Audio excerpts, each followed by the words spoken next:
Alors, bonjour à tous, heureux de vous retrouver, chers amis, en cette période des fêtes. J'espère que tout va bien se passer pour tout le monde. J'espère qu'on aura du bon temps, des bonnes vacances en famille, parce que ça va être que seulement en famille vraiment proche, celle qui vit sous le même toit, qu'on pourra célébrer Noël cette année. En tout cas, ici au Québec, ailleurs, je ne sais pas comment ça se passera. Heureux de vous retrouver en ce 5 décembre 2020, 17h32 heure du Québec.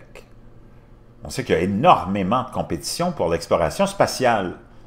Et les derniers à avoir accompli un exploit assez intéressant sont les Chinois. On va aller voir ce qui est arrivé. On a envoyé, imaginez-vous, la sonde chinoise qui a finalement atterri sur la Lune. Il y a 2 jours, la sonde chinoise Chang'e 5. Chang'e 5 est arrivée. La Chine a réussi à mettre une autre sonde sur la Lune. Sa mission robotique Chang'e 5 a atterri il y a peu de temps dans le but de collecter des échantillons de roches et de poussière pour les ramener sur Terre. L'entreprise a ciblé Mons Rumker, un complexe volcanique élevé dans une région proche connue sous le nom d'Oceanus Procellarum. L'atterrisseur devrait passer les prochains jours à examiner son environnement et à rassembler les matériaux de surface. Il dispose d'un certain nombre d'instruments pour faciliter cela, notamment une caméra, un spectromètre, un radar et une pelle et une perceuse. L'intention est d'emballer environ 2 kg de sol ou régolithe pour l'envoyer à un véhicule en orbite qui peut ensuite transporter les échantillons vers la Terre. Cela fait 44 ans que cela a été réalisé pour la dernière fois. C'était la mission soviétique Luna 24 qui a ramassé un peu moins de 200 grammes. On voit ici la sonde qui projette son ombre sur la surface de la Lune.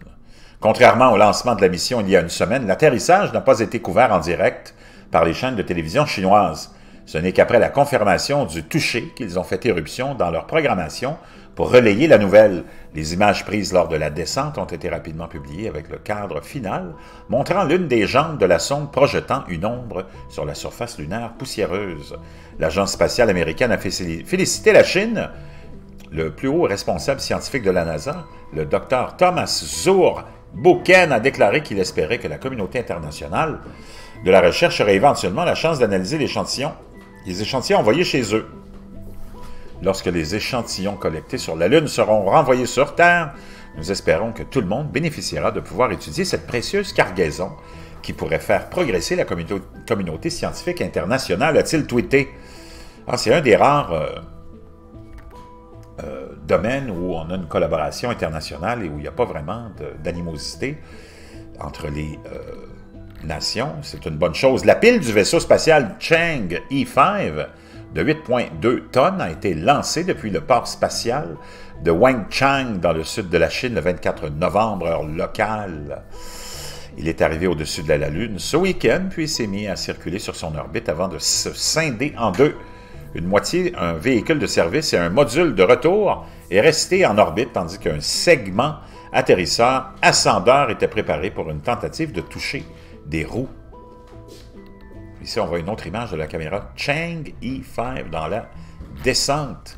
L'agence spatiale chinoise a déclaré que cet élément d'atterrissage ascendeur avait été déposé à 15h11, heure centrale, ou 23h11, heure normale de Chine, la position précise était de 51,8 degrés de longitude ouest et 43,1 degrés de latitude nord. Le succès de Chang'e 5 fait suite aux 2 précédents atterrissages de la Chine sur la Lune, ceux de Chang'e 3 en 2013 et 4 l'année dernière. Ces 2 missions antérieures comprenaient un atterrisseur statique et un petit rover, qu'on peut voir ici sur cette photo. Un peu moins de 400 kg de roches et de sol ont été récupérés par les astronautes américains d'Apollo et le programme robotique Luna des Soviétiques, la grande majorité de ces matériaux revenant avec les missions en équipage. Mais tous ces échantillons étaient très anciens, plus de 3 milliards d'années. Les matériaux de Mont Rumker, quant à eux, promettent de ne pas avoir plus de 1, 2 ou 1,3 milliards d'années, et cela devrait fournir des informations supplémentaires sur l'histoire géologique de la Lune. Les échantillons permettront également aux scientifiques de calibrer plus précisément le chronomètre qu'ils utilisent pour vieillir les surfaces sur les planètes internes du système solaire. Cela se fait en comptant les cratères. Plus il y a de cratères, plus la surface est ancienne, mais cela dépend de la datation définitive à un certain nombre d'endroits. Et les échantillons Apollo et soviétiques ont été la clé. Chang E5 offrirait un autre point de données. Donc on voit ici le tweet de Zhuberken de la NASA qui félicite la Chine. La BBC, les rapports de Chine, suggèrent que l'effort de récupération des échantillons de surface ne peut durer que quelques jours. Tous les matériaux récupérés seront renvoyés en orbite sur la partie ascendante du mécanisme d'atterrissage, puis transférés vers le véhicule de service et placés dans le module de retour. Vraiment intéressant. On verra la suite de tout ça, quelle sera la prochaine étape, mais on a Elon Musk qui ne démarre pas de son idée de vouloir s'en aller sur Mars. Je vous reviendrai avec ça tout à l'heure. Et la Chine en a profité pour planter son drapeau sur la Lune avant son retour sur Terre, nous apprend-on aussi. Plus d'un demi-siècle après que les astronautes américains ont planté pour la première fois le drapeau unifolié, ou plutôt le Stars and Banners and Stripes sur la Lune, le drapeau américain, la Chine a reproduit l'exploit bien que sans pilote, en déployant son drapeau rouge sur la surface lunaire. Le véhicule d'ascension de Chang E5 a décollé jeudi soir avec une charge de roches lunaires. La première étape de son retour sur Terre, a rapporté l'agence spatiale gouvernementale. Donc, on a planté le drapeau chinois